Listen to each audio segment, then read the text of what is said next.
ஓம் சாய்ராம். என் அன்பு செல்லமே, என்னுடைய அழகான தங்கமே, என்னம்மா சாய் இருக்கிறாரா இல்லையா? நம்முடைய வாழ்க்கையை கண்டுகொள்ளவே இல்லையே. நம்முடைய எதிர்பார்ப்புகள் எல்லாம் அப்படியே தேங்கியே நிற்கிறதே. ஆனால் எந்த ஒரு விஷயத்தையும் சாய் எடுத்து செய்வது போலவே இல்லை. எல்லா விஷயத்திலேயும் கவலைகள் மட்டுமே மிஞ்சிருக்கிறது. என்னதான் தெய்வத்தை வணங்கினாலும் தெய்வம் செய்வது மட்டுமே தானே செய்கிறது என்று புலம்புகிறாய். உன்னுடைய புலம்பல்கள் சரிதானே? நீ எப்பொழுதும் என்னிடம் சொல்வது என்ன தெரியுமா? எல்லாரிடமும் நம்ம என்ன செய்கிறோமோ அதை செஞ்சுக்கிட்டு இருக்கோம். ஆனால் தெய்வம் அது என்ன செய்யுதோ அதுதான் செய்யுது. நம்ம எதுக்கு தான் தெய்வத்தை வேண்டுறோம் அப்படின்னே தெரியல.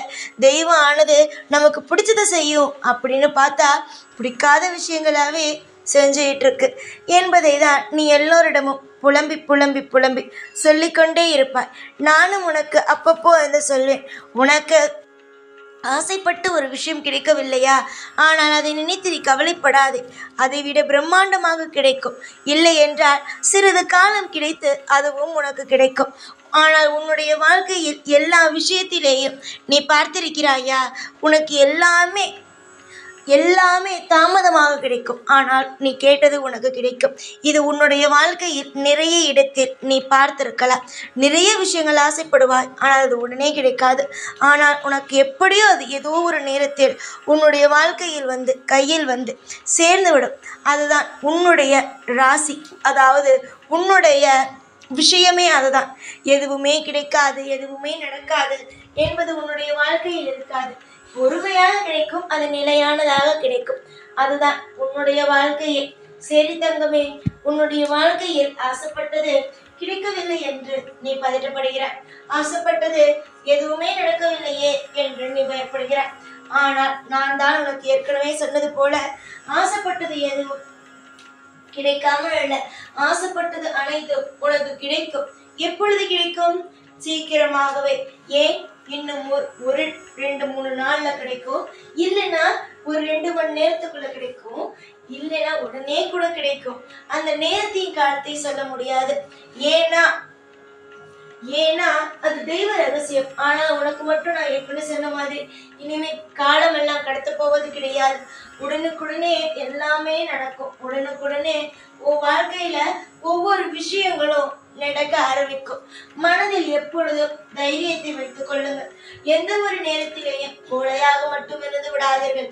அதே போல மற்றவர்கள் ஆட்டி வைக்கும் பொம்மையாகவும் இருந்து விடாதீர்கள். உங்களுடைய வாழ்க்கைக்கு ஒன்று பிடிக்கிறதா, அதை செய்யுங்கள். ஆனால் அதை மற்றவர்களுக்கு பிடிக்கவில்லை என்பதற்காக அதை தூக்கி எறிந்து விடாதீர்கள். ஏனென்றால் நீங்கள் தேர்ந்தெடுத்தது உங்களுடைய வாழ்க்கையில் மிகப்பெரிய ஒரு அங்கமாக, மிகப்பெரிய ஒரு வாழ்க்கையை மாற்றக்கூடிய ஒரு விஷயமாக இருக்கும் நிச்சயமாக.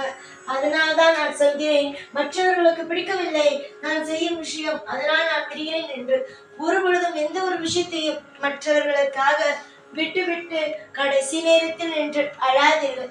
உங்களுடைய வாழ்க்கையில் எது முக்கியமோ, உங்களுடைய வாழ்க்கையில் என்னென்ன விஷயங்கள் நடக்கிறதோ அது எல்லாமே நான் ஏற்கனவே உங்களுடைய வாழ்க்கையில் திட்டம் போட்டது மட்டுமே. திட்டம் போடாமல் எதுவுமே இங்கு நடப்பது கிடையாது. உன்னுடைய வாழ்க்கையில் நான் ஒவ்வொரு காயையும் நகர்த்துகிறேன் என்றால் அது அத்தனை விதமான யோசனைகள் உள்ளது. உன்னுடைய ஆசைகள், உன்னுடைய ஏக்கங்கள், உன்னுடைய கனவுகள் அனைத்தையும் மனதில் வைத்துதான் நான் எல்லா விதமான முடிவுகளையுமே முதல் எடுப்பேன். நான் யோசிக்காமல் எந்த ஒரு முடிவுகளையும் எடுக்கும் தெய்வம் அல்ல. தெய்வங்கள் என்றாலே யோசித்து தன்னுடைய பிள்ளைக்கு என்ன பிடிக்கும், ஏது பிடிக்கும், என்ன அந்த பிள்ளைக்கு ஆசைப்படுவார் என்று பார்த்து பார்த்து செய்வதுதான் தெய்வம். ஒரு தாய்க்கு நிகரானவர்கள் தான் நாங்கள். ஒரு தாயும் தந்தையும் தன்னுடைய பிள்ளைக்கு பிடித்தது மட்டுமே கொடுக்க வேண்டும் என்று ஆசைப்படுவார்கள். அதே மாதிரிதான் நானுமே. சரி தங்கமே, உன்னுடைய வாழ்க்கையில் கிடைக்கவில்லை, நான் ஆசைப்பட்டது எதுவுமே கிடைக்கவில்லை என்று புலம்பிக் கொண்டு இருக்கிறாய் தானே? நீ புலம்ப வேண்டிய ஒரு நாள் அவசியம் என்பது இல்லை. நீ புலம்பும் அளவுக்கு உன்னுடைய வாழ்க்கை ஒன்று அந்த பாதாளத்திற்கு செல்லவும் இல்லை. எல்லாமே மீட்கக்கூடிய நிலைமையில் தான் இருக்கிறது.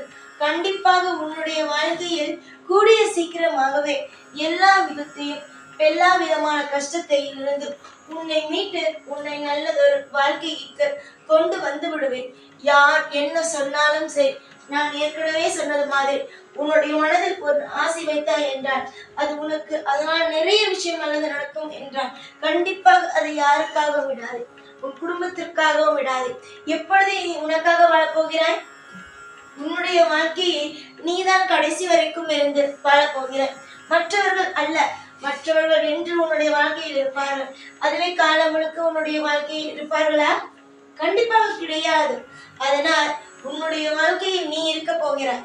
அதனால் எப்பொழுதுமே உன்னுடைய வாழ்க்கையில் உனக்கு என்ன பிடிக்கிறதோ அதை செய். மற்றவர்கள் இதை சொல்கிறார்கள் அதை சொல்கிறார்கள் என்று சொல்லி சொல்லி உன்னுடைய வாழ்க்கையை நீ இழந்து விடாது. நிறைய முறை நானும் பார்த்திருக்கிறேன். நிறைய முறை என்ன தெரியுமா நீ செய்வாய்? உன்னுடைய வாழ்க்கையில் மற்றவர்களுக்காகவே இது வேண்டாம் அது வேண்டாம் அது வேண்டாம் இது வேண்டாம் என்று எல்லா விஷயத்தையும் மற்றவர்களுக்காகவே இழப்பாய். கடைசியில் எல்லோரும் உன்னை விட்டு போனார்கள், நீ அனாதையாக யாருமே இல்லாத போல நின்றார். இதுதான் உண்மையும் கூட. இதுவரைக்கும் அடுத்தவர்களுக்காக நீ பார்த்ததோ, அடுத்தவர்களுக்காக வேலை செய்ததோ, அடுத்தவர்களுக்காக உன்னுடைய கனவுகளை மூட்டை கட்டி போட்டதோ எல்லாமே போதும். இதற்குமே உனக்காக நீ வாழப்பாரு. உனக்கு என்ன வேணுமோ அதற்காக ஓடு. உன்னுடைய வாழ்க்கையை நிறைய பேர் ஏமாற்றி காயப்படுத்தி உன்னுடைய அனைத்து விஷயங்களை உன்னிடமிருந்து பறித்திருக்கிறார். ஆனால் இதற்குமே உன்னுடைய வாழ்க்கையில் யாரும் எதையும் செய்ய முடியாது. இன்னொரு முக்கியமான விஷயத்தையும் நான் இந்த நேரத்தில் உனக்கு சொல்ல வேண்டும். என்ன தெரியுமா? உன்னுடைய வாழ்க்கையில் அதிகமான ஒரு பிரச்சனை உன்னுடைய உடம்புக்குள்ளேயே சில வழிகளானது ஒளிந்திருக்கிறது. அதாவது அதை நீ விட்டால் மிகப்பெரிய ஒரு வியாதியாக கூட மாறும். அதுதான் என்னவென்று தெரியுமா? கவலை. கவலை என்ற ஒன்று மிகப்பெரிய அளவில் இருக்கிறது. அந்த கவலையானது மனதுக்குள்ளேயே வைத்துக் கொண்டு இருந்தால் அது மிகப்பெரிய ஒரு மனநிலையான ஒரு விஷயத்தை தாக்க ஆரம்பித்துவிடும். அது யார் உனக்கு கொடுத்தது? உன் கூட நம்பிக்கையாக இருந்தவர்கள் உனக்கு கொடுத்த ஒன்று.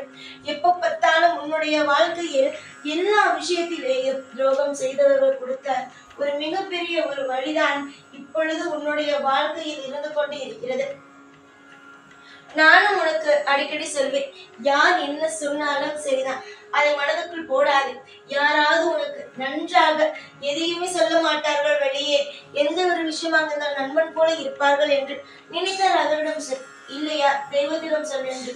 ஆனால் உனக்கு நெருக்கமான ஒரு நபர் உனக்கு துரோகம் செய்து விட்டு போனதிலிருந்தே சரிதான், உன்னுடைய வாழ்க்கையில் மனதில் கவலைகளை போட்டு அடக்கி அடக்கி அது மிகப்பெரிய ஒரு விஷயமாக முத்த விட்டு வைத்திருக்கிறாய். இன்னமும் அதை முத்த விட்டாயான அது மனநிலைமைக்கான பிரச்சனையாக வந்துவிடும். அப்புறம் உன்னை நீயே மறக்கும் அளவுக்கு ஆகிவிடும். கவலையை எப்பொழுதும் சுமந்து கொண்டு இருந்தால் அது வாழ்க்கை அல்ல, அது சந்தோஷமும் அல்ல. உன்னால் நிச்சயமாக நான் இப்பொழுது சொன்னேன் அல்லவா, மனதுக்குள் சுமந்து கொண்டு இருந்தால் என்ன ஆகும் என்று. உன்னுடைய வாழ்க்கையை உன்னால் வாழ முடியாது. ஏற்கனவே சொன்னது போல அடுத்தவர்களுக்காக வாழ்ந்தது அனைத்தும் போதும், அடுத்தவர்களுக்காக உழைத்தது போதும். உன்னுடைய வாழ்க்கைக்காக பாரு. குடும்பத்தில் அத்தனை பேர் இருக்கலாம், உன் பிள்ளைகள் இருக்கலாம், உன்னுடைய துணை இருக்கலாம், எல்லோருக்கும் செய். உனக்காகவும் சற்று நேரத்தை ஒதுக்கு. உன்னை ஏமாற்றியவர்களை பற்றியே நினைக்காதே, உனக்கு துரோகம் செய்தவர்கள் பற்றியே நினைத்து கவலைப்படாதே. அவர்கள் எல்லாருமே உனக்கு பாதி விஷயத்திலிருந்து பாதி வாழ்க்கையிலிருந்து வந்தவர்கள் தான். உன்னுடைய முழு வாழ்க்கையிலும் நீதான் இருக்க போகிறாய். இப்பொழுது உன்னுடைய வாழ்க்கையை நன்றாக யோசித்து பார். உன் அம்மா அப்பா இருந்தார்கள், அவர்கள் இப்பொழுது வேற எங்கோ இருக்கிறார்கள். அதே மாதிரி உன்னுடைய பிள்ளைகள், உன்னுடைய கணவர்கள், அவர்களுக்கு ஒரு வாழ்க்கை, உன்னுடைய துணை உன் கூட இருப்பார்கள். இப்படி எல்லாம் வரிசையாக ஒவ்வொரு நேரம் ஒவ்வொருவர் இருப்பார்கள். ஒவ்வொரு நேரம் அவர்களுடைய வேலையை பார்ப்பார்கள்.